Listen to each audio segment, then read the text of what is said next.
그리고 휴업손해 부분에서 넘어가 보겠습니다. 휴업손해라는 것은 입원이나 통기간 중에 발생하는 손해를 휴업손해라고 하죠. 물론 예상판결, 우리가 소송을 가면은 휴업손해라는 표현보다는 일실수익으로 표현을 많이 쓰죠.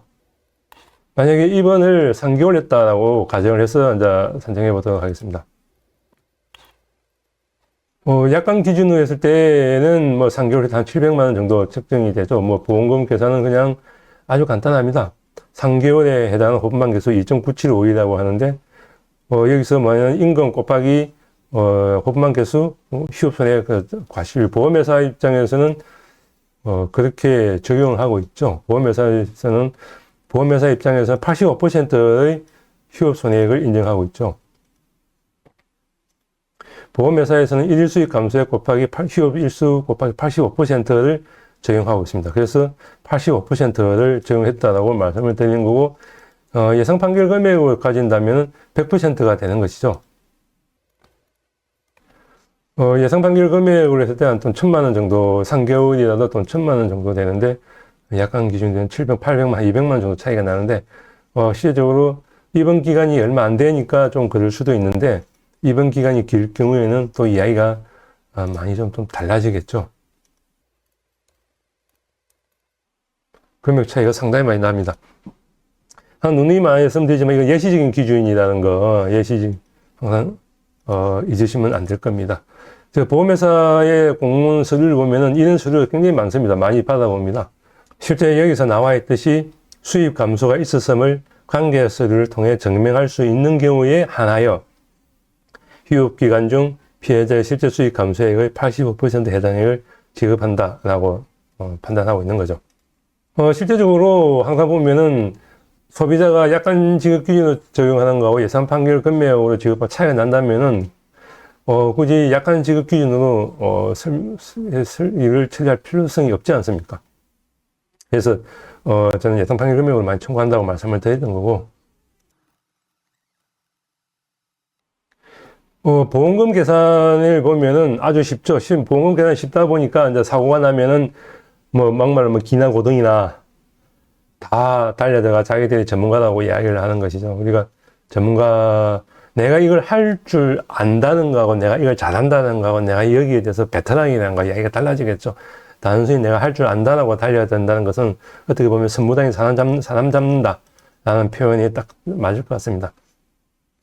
어떻게 보면 이게 산정만 되면 쉬운 게 뭐냐면은 여기 보면은 8개월에 7.8534라고 했는데 일단은 호프만 개수를 보면은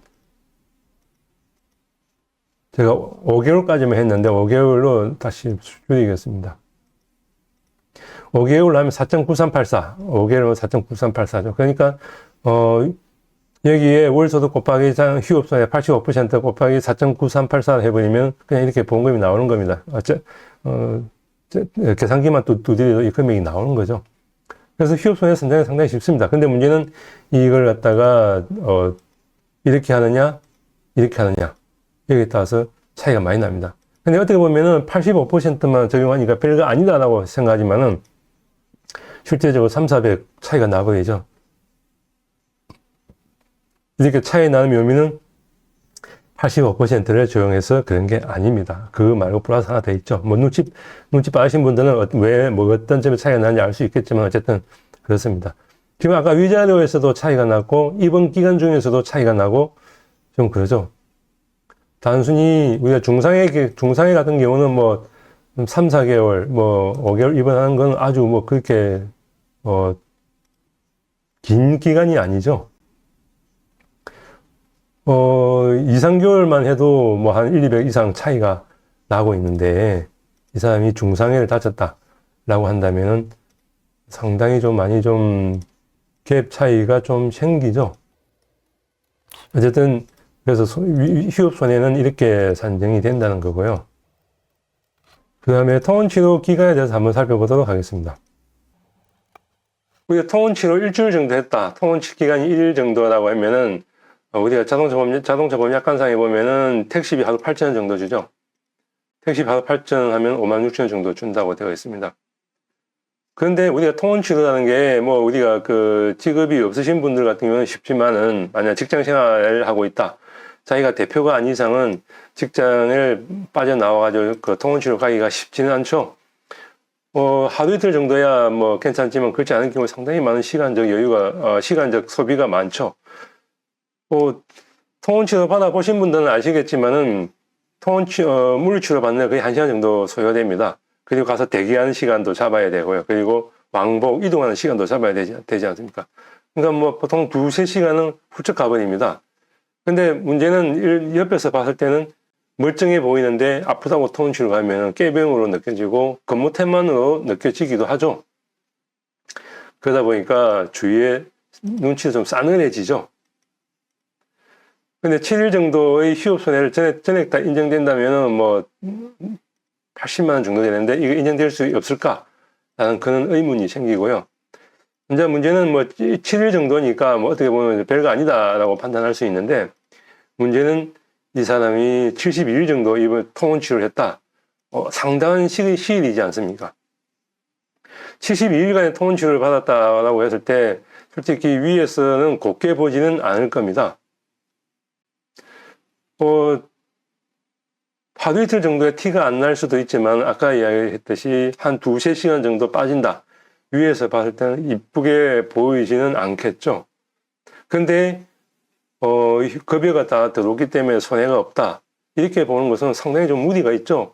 이 사람이 통원치료 가기 위해서 상사 눈치도 봐야 되고 지금 옆 동료 눈치도 봐야 되고 어떻게 보면은 내 업무를 갖다가 옆 사람한테 맡기고 가기도 해야 되고 물론 뭐 본인이 또 와가지고 또 좀 더 일 못한 시간 동안에 또 혼자 남아서 또 뭐 야간 작업도 해야 되고 여러 가지 고통이 따를 수도 있고 그리고 시간적인 소요가 있을 수도 있겠죠. 그럼에도 불구하고 통원치료 기간 중에 손해가 없다라고 하는 것은 조금 안타깝지 않습니까?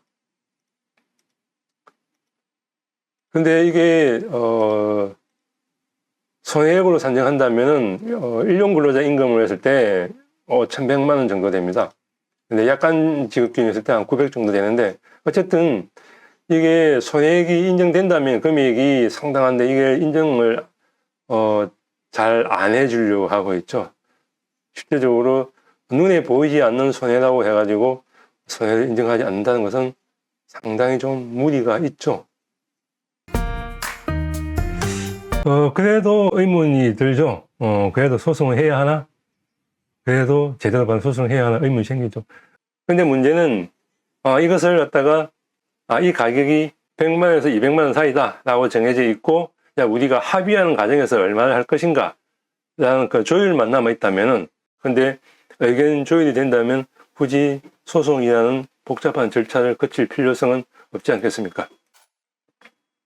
그래서 같은 사고 다른 결과인데 그래서 합의 전에 먼저 상담 먼저 받아보시기를 권해드립니다. 감사합니다.